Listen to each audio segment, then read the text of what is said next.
چونکہ اور کیونکہ کا استعمال، اگرچہ یہ دونوں الفاظ ہم معنی ہیں مگر ان کے استعمال میں فرق ہے۔ مثال سے سمجھیے، چونکہ یہ تمہاری پہلی غلطی ہے اس لیے میں تمہیں معاف کر رہا ہوں۔ میں تمہیں معاف کر رہا ہوں کیونکہ یہ تمہاری پہلی غلطی ہے۔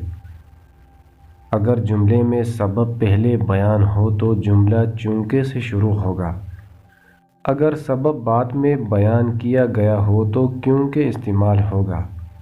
اور مثال دیکھیے، چونکہ میرے بھائی کی شادی ہے اس لیے میں مکتب نہیں آ سکتا۔